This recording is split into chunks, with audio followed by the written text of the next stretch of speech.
All right, well, don't worry. I'm not going to really do much of the talking here today. So I'm going to let each panelist give a quick, maybe 30-second intro of who they are and what they do, and then we'll get into it. Sound good? Justin, since you're sitting here, want to take the lead? Awesome. Thanks, Harry. Can everybody hear me? Good? Awesome. I'm Justin Kozak, VP of Sales at Founder Shield. We're an insurance broker and now insurance provider, specifically for the micromobility industry. So we will help find our clients really across the industry, whether it's a fleet, hardware, software, ancillary service provider, find the right insurance solutions, and then we're coming out with some exciting news about Fleet Shield, which is our insurance program specifically for smaller to medium-sized micromobility fleets, and helping solve a little bit of an insurance issue these days in the industry. Tony? Hi, everyone. So glad to be back. I still remember the first micromobility conference on this stage. So I guess most of us are not unfamiliar with the name of Segway and Nibot. So I head up the global business development activities for the company, mostly international. And we as a company has grown from literally a startup company to a public traded company now. So we are public traded in the Shanghai Stock Exchange last November. So in terms of product and service, we cover wide base of micromobility solutions from the tiny one-wheelers and skates all the way to mopeds, and also some of you might know we're actually making all-terrain vehicles and UTVs and sort of the bigger vehicles as well. And also we heavily invested in robotics technology. So we can chat a little more later. Yeah. Hi, everyone. I'm Sophie. I am the head of sales at Joyride, probably one of the only lone Canadians here. We provide a front-facing and back-facing white label solution for operators who are looking to launch their micromobility fleet. So anywhere from scooters, e-bikes to normal pedal bikes, we essentially provide almost a full suite of software and being able to provide you also with advice in getting started, making these connections to hardware manufacturers, to insurance, permitting, everything you need. So, yeah. Hi, everyone. My name is Kristen Kaiser. I lead operations at Lime. Lime is a global micromobility company. We provide e-scooter, e-bike, and e-moped services in over 200 cities, in 30 countries and in 5 continents. Since 2017, we've had the privilege to do 250 million trips since our first pedal bike trip in Greensboro, North Carolina.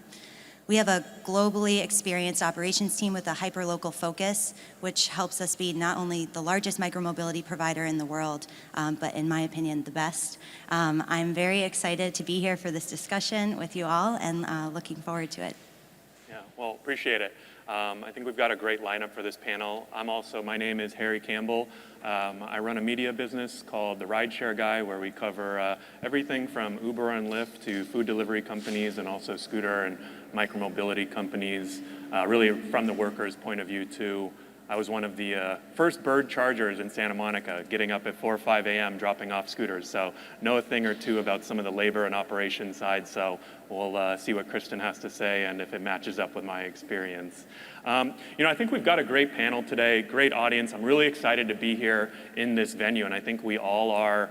And I think a lot of people have been remarking how a couple years ago, we were here in this venue, and I think it was a different time for micromobility. So really where I wanted to start was just help us and help the audience kind of understand where do we think we're at in the micromobility life cycle, hype cycle, whatever you want to call it. And Kristen, I'd love to start with you because Lime, obviously everybody knows Lime, but Lime, the company, started off with pedal bikes. They got into e-bikes, they got into e-scooters, you're launching mopeds. Like you mentioned, you have 250 million trips. So I'd love to hear your thoughts on kind of where you think we're at right now in this moment in time. Yeah, absolutely. So I think we're at a unique opportunity with micromobility. Certainly COVID presented some challenges for micromobility operators, but it also showed us at Lime that micromobility is really becoming an essential service for cities. So many cities through COVID asked us, please stay operating. This is open air transit. It's awesome to help us get essential workers to where they need to be during the pandemic. And that pivot to cities looking at micromobility and shared services as essential is far and away where we came from in 2017, when we might just be these toy scooters or bikes that are fun to ride on the weekends or for leisure trips. So we're really seeing cities start to embrace micromobility. Part of the way we get cities to embrace micromobility, and part of the thing that my team thinks about the most, is in order for us to be a sustainable service and a reliable service, we also have to be a safe one and a strong partner to cities as well, which means great parking compliance, the vehicle is on, it works, it's fully charged, it is well repaired, and it's where you need it and when you need it. And so we're just at the beginning of that for so many micromobility providers. But I do think COVID helped. Certainly climate change is helping in the moment as well. Cities and people want to see greener streets. 70% of the world's population will be in cities by 2050. We will straight up just run out of space. And so how can we get fewer cars in city centers? London, Paris, New York is starting to pass congestion bills. We're just seeing all of this momentum with cities. And I think for us, micromobility, it's our responsibility and our accountability to these cities to be there for them as they make this pivot in their infrastructure and how people want to move. And that's really a huge focus of Lime, is just how can we reliably provide that service for them as they make those big and bold decisions for their cities. Yeah. Quick follow-up. Do you think the growth, 3-4 years ago, the growth that you were thinking of and kind of your expectations, do you think that we're at about where you expected, higher, lower? I think we're about where I expected. I will say we've entered 80 cities in 2021. We've entered really big ones like London, and New York is coming online. We have a pilot going on in the Bronx. We have mopeds in Manhattan and Brooklyn. But those were slow to follow. Those are still some really big cities. We're also in really small cities like Le Havre in France or Bartlesville, Oklahoma. So every size city is starting to embrace micromobility. Yeah. And I would have liked to see like bigger ones embrace us sooner and more warmly at times, but I think that we're teaching them in this moment that we can be that reliable partner. Yeah, definitely. I mean, I think one area where there were a lot of questions early on was around the products, the scooters themselves. They weren't really designed for shared use 3-4 years ago, and we've seen a ton of evolution on the product side. I rode a Lime scooter yesterday, the Gen 4, here in San Francisco. Loved it. It was a great ride, really smooth, went up and down the hills. Tony, Segway is obviously one of the product leaders here. What kind of evolution have you seen in the products, and kind of where do you see, are we kind of closing in on where, we kind of understand here are some of the modes that we know are going to work going forward? Or is there still a lot of evolution and development you think that needs to be had? Yeah, I remember I was actually on this particular stage talking about, this is probably 3 years ago, we actually see the potential trend of diversification of all different type of products and form factors. And it turned out to be true, that in the sense that, different users would have different needs for their rides, and also different form factors for different demographics and everything. So in general, I see it's actually a natural evolution of things. In the very beginning, it's just the fundamental basics, the rides itself, the comfort and safety. And I think we have pretty much nailed that component. So almost the basic elements of that, the industry has figured out this is sort of the key form factors. Maybe there will be some new invention come along, like bigger size vehicles, whatnot, the so-called heavy micromobility. But in general, I think we'll get the mobility side down. And so I think we are in the stage now that we are focusing more on the total cost of ownership, the lifespan, and how do we make the fleet more efficient? How do we comply, or maybe even work with the city to come up with better policies? And so that requires more smart technology, for example, or certain things that work with essentially the policy or infrastructure. So what the trend we see is that it requires the capability of integrate beyond just the hardware. Yeah. It's more software work, it's more AI and big data type of expertise required.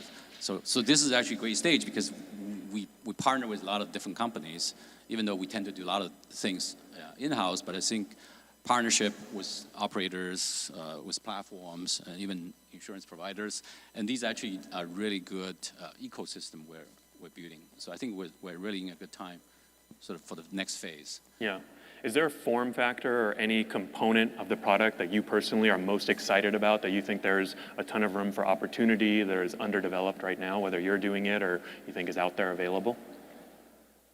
I haven't seen anything solve all the problems. So obviously in the very beginning, I was a big proponent of kick scooters because the form factor is simpler and cost less, and especially portable. So I'm still a big fan, but I guess last year you see the huge takeoff of e-bikes. Yeah. So naturally people have the inertia of, I ride a bike, therefore e-bike is natural for me. Yeah. So that seems to be, my personal belief is the consumer actually vote by their feet. So they actually choose what they prefer to ride. But I think the big opportunity is at the market hasn't been served. So when you look at the demographics now, it's mostly younger generation, people are a little bit more active, right? And both the bicycle riders and scooter riders, even the single wheelers, unicycles. So there's still a huge population here not served by this whole micromobility industry. So I actually don't know what would that be, but I'm guessing could be three-wheelers, four-wheelers, could be some other form factors. I think maybe one of you guys in the audience probably is already thinking about these things. Yeah. So. Well, I like that you brought up the sort of retail, personal owned versus shared strategy. We're going to get into that in a second. I think Justin might have some good feedback there too. But another thing, that you mentioned, Tony, is sort of the opportunities that are out there. And I think that Joyride, Sophie, the company they're working with, is really cool. Maybe it has kind of like a personal spot in my heart because it sort of seems like it's helped building the independent owner operators. Not that I don't love seeing Lime succeed, Kristen, but I think there's something there with what you guys are doing at Joyride. So I'd love to know, why is, knowing what Joyride does, why is now a great time to start, your own scooter business, for example, or sharing, going out there competing with Lime, or are there niches, or, kind of like Tony was talking about, what opportunities are there to go after right now in your mind? Yeah, I think there's a ton of opportunity out there for smaller operators, and what we find a lot of the times is that our operators will start out small and then they grow exponentially. One of our operators out in the UK started out with me at 5 vehicles, and now they're one of the leading operators out in the UK, going up against here and going up against the bigger European ones. So it's interesting. I mean, companies like Lime, our smaller operators wouldn't be here without them because we need those trailblazers. But to say that they're even competing against them, there's so much room in the industry for these smaller operators. We know that there's so many tenders in so many cities that aren't even no one's even submitting to these RFPs. So there's a ton of opportunity out there, and I think it's really important to bear that in mind. Maybe not in those city centers, but in the smaller markets, there's a lot of opportunity. It doesn't only have to be limited to the B2C space. Yeah. We do a lot of B2B as well, which I think surprises a lot of people that we actually are able to be so flexible and nimble. What would be one good example of B2B? Well, I mean, one of our operators in Europe, their whole model is only hotels. So they started off last year in Sweden. They did really well. They raised some good funding for their second year of operation. Now they're expanding out into Italy, Greece, and it's sort of never ending for them. And it brings down a lot of risk as well as it relates to vehicle theft, vandalism, all of that. Hotel guests tend to be a little bit more respectful. So, yeah. Very cool. Anything to add, Justin? I think that it's extremely exciting what's going on in the industry with, like you said, kind of the independent owner operators. I do think there's a little bit of a stall in terms of opportunity equity, and I think, honestly, insurance is one of the reasons why. So insurance it's no secret, is extremely expensive in this industry, especially with your rental model, your public fleet. That is really becoming a roadblock and a barrier of entry for these smaller fleets, these entrepreneurs, enthusiasts that are looking for that equity to get into the industry, learn from the Limes of the world, and kind of follow that path that they've blazed for them. What does it cost to actually insure a scooter, if you could put a number on it? So or a range. A scooter itself is hard to insure, right? It's actually a pretty low value in terms of the actual asset, but liability is what's really expensive, right? You think about the risk of injury. So for a fleet in the public space, what we'd probably be looking at today would be a minimum of $50,000 to $75,000. No matter how large your fleet is, if you work with Segway or Joyride or whatever strategic partners, the issue is a lack of data, right? So we are a very, very young industry. Sometimes insurance companies in the restaurant space will have 100 years worth of data to understand the risk, where claims are coming from, how severe they are, why they happen. We're very young. We're not really at a point where insurers are going to be able to gain insights to just lower rates and be comfortable with that. We have a very small market. There's certain insurers that are willing to be early movers and take on more risk in the micromobility space. They're learning from the Limes of the world with a lot of the data that the larger operators are able to give, but it takes some time to kind of develop those insights. So to create more equity in terms of the opportunity, we're working on Fleet Shield. It is a insurance program specifically targeting those smaller owner-operators, those entrepreneurs, those enthusiasts who want to get into the industry and work with, Segway to purchase 50 units. Drive that price down by aggregating the risk of what everyone is doing. So we're going to pool these operators together, aggregate their risk into one program, and create more buying power. Then ideally, start to collect insight and information just like the other insurers are doing with the Limes of the world. Create some strategic partnerships to make insurance rates a little bit more competitive. But things definitely need to change on the insurance front, and I think it starts small. It starts with creating a little bit more equity in the industry. Yeah, definitely. I know for 7 years, having worked with fleets of owners in vehicle space, e-bikes, scooters, I probably know more about insurance than I ever thought I would have known. So it is an important aspect of the business. It's a big cost, like you mentioned. I'm curious to know what some of the other costs are. And I guess more broadly, Kristen, I kind of joked with you, but I took a great Lime ride. I loved the scooter yesterday, but it cost me $8 for a 17-minute ride, and an Uber would have cost $11, right? So it was pretty comparable in price. I'm curious, I think, and others have remarked on, Lyft, I think recently raised the cost of their prices on their e-bikes here in San Francisco, and it's kind of, becoming more expensive than it especially was early on. And I'm curious what you think about the cost of the actual service that you're providing and how that has maybe limited growth, or sort of what's the sustainable path forward when it does come to cost? Because there's a lot of other options, right? Besides just taking micromobility. Unit economics of micromobility. There are certainly a lot of costs involved in providing the service. At Lime, we talk about micromobility being a world-changing service, and I completely agree. I think shared micromobility for our cities is a world-changing service. If you want to keep providing a world-changing service, you also have to run a world-changing business. And that's where unit economics really come in, and that's where our team is so focused. We certainly have expenses in our line items like insurance because they're so important to us, the safety of our riders. We have other lines as well, permits and fees, where we work with cities to ensure that our incentives are aligned to have a reliable service that is compliant with city needs and make sure that we're keeping things tidy and that we are this responsible operator and partner to them. The things that we've been doing at Lime to achieve profitability on our trips is really a focus on fine-tuning our operations as well as growing the useful life of our vehicle. And Tony hit on this a little bit, but the TCO, the total cost of ownership of the vehicle, is so important when you're operating a fleet of 200,000 vehicles. You think about how Lime started 4 or 5 years ago, our vehicle lasted 2 months. And now our vehicles last up to 5. That certainly takes some pressure off the unit of the trip. And then fine-tuning the operations, just charging, maintenance, repairs, and placement, all of those come into that price per trip. And I agree. I think that in San Francisco, it's a bit expensive. We've seen the industry move that direction in the US. In Europe, the trip is much more cost affordable for the rider. We're at about a $3 or $4 trip in Europe. One thing that we've done at Lime that I really believe in is a Lime Pass, a subscription service for people that want to use the product a lot. You can use it at a much lower cost. We have over 150,000 Lime Prime users, our subscription service, and that's continuing to grow.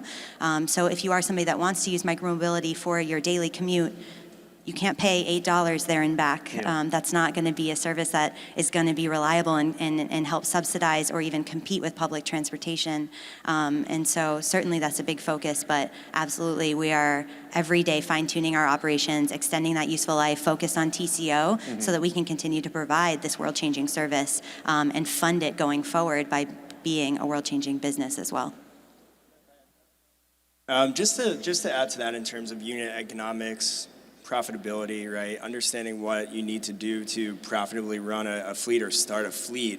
From the insurance perspective, it's really important to understand what the cities are going to ask for. That is a really significant driving force behind your insurance cost.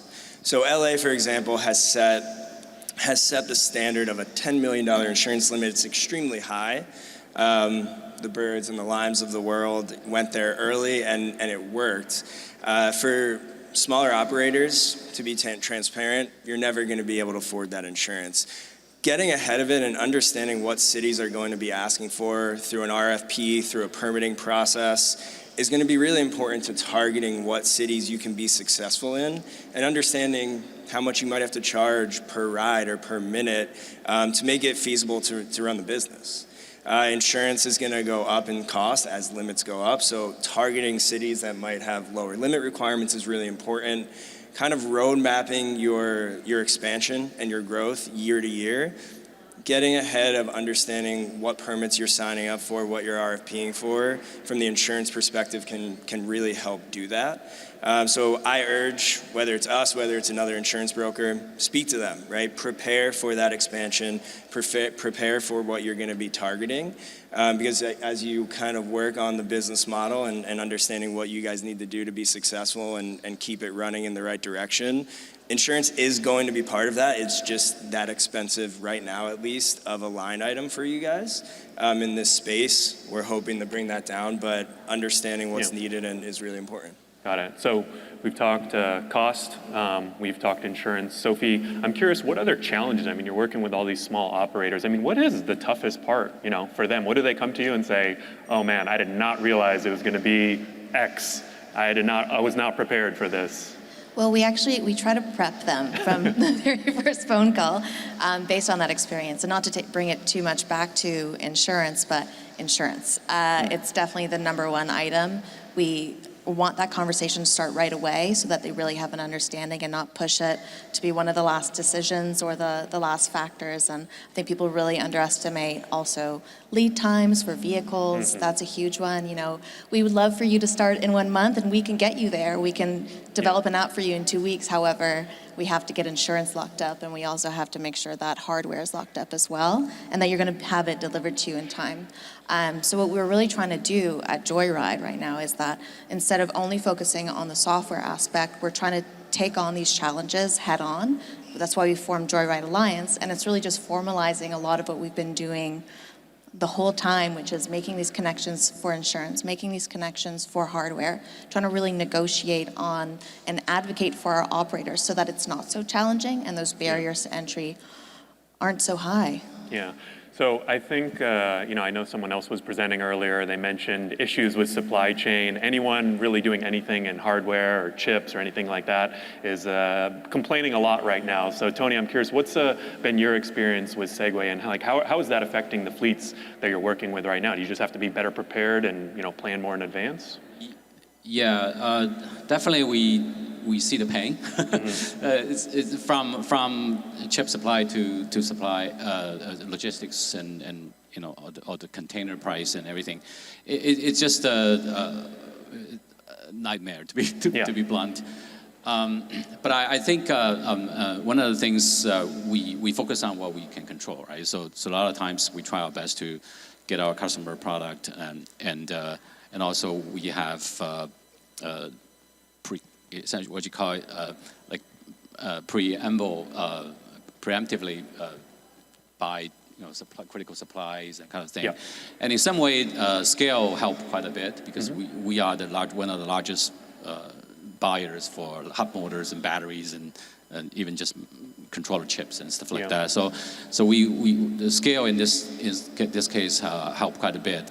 And I think coming back to more on the hardware topic, it's actually sometimes it's more than just the components. It's also providing the whole solution. So especially for the smaller clients, we actually find it's very helpful for the younger entrepreneurs. They basically don't know enough to come into the business. So we find providing an out-of-the-box solution, hardware, software, firmware, and including like operating strategies, insurance, and definitely help them get off the ground. And having supply actually is one advantage as well, because we do have operations here in the U.S. and Europe as well on the ground, so we can typically provide samples quicker. Right. Although recently has been pretty slow because of the supply constraint. I mean, helping all of those smaller operators probably sounds good, makes you feel good, but is that what's driving most of the revenue, or is it more the sales with the bigger companies that are buying, like you said, right, like thousands or tens of thousands of scooters? Actually help us in general in the industry. You obviously everybody knows that we provide to the largest fleet, right? Who are the large fleets you're providing to right now? Right now, the biggest one you notice is we are piloting with the T60 with Spin.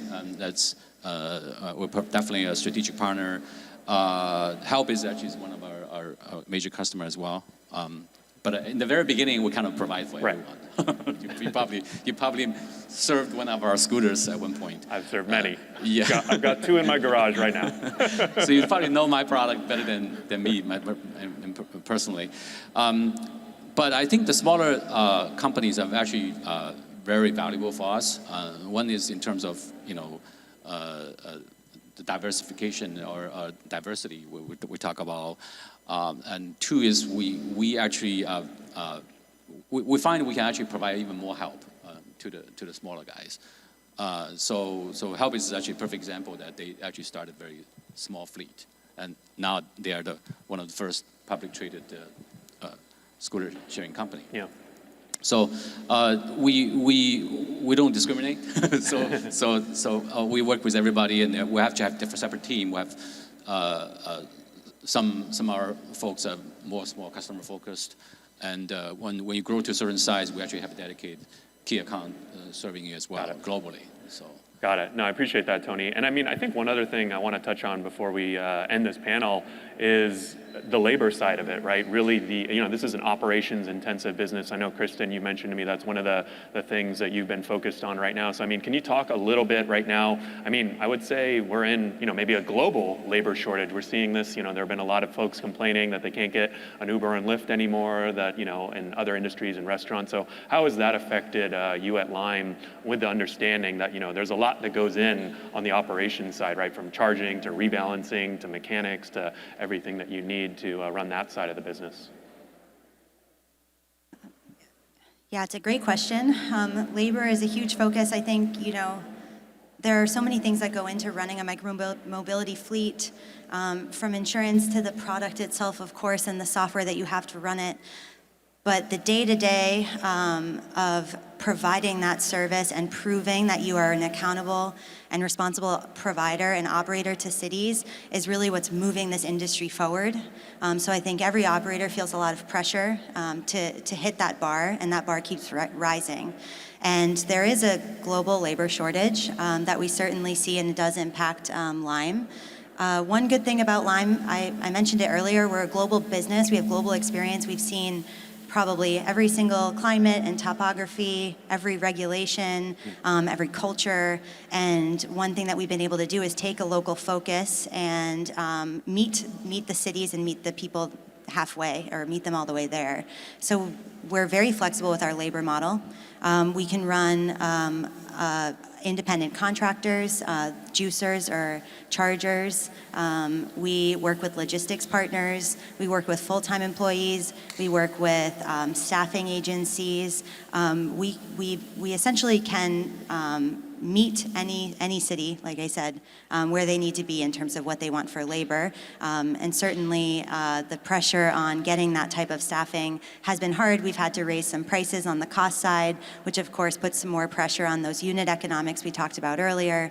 But my goal at Lime is really, can we provide a service to cities? Can we provide a ride to citizens? And can we provide equitable earning opportunity to people that want it and then want to work with us? And I think we're doing a great job at all three, but it has been a challenge, and it's certainly something that we've learned through 2020 into 2021, and hoping for a little bit of an easier 2022 on that side. So it sounds like it's kind of more of a function of the market that you're operating in versus, we've figured out the best model for charging, we figured out the best model for repairs, and kind of like what's sort of the best way to operate within a given city, Yeah, I actually take a lot of pride in our operations team where we can make the unit economics work in any labor model.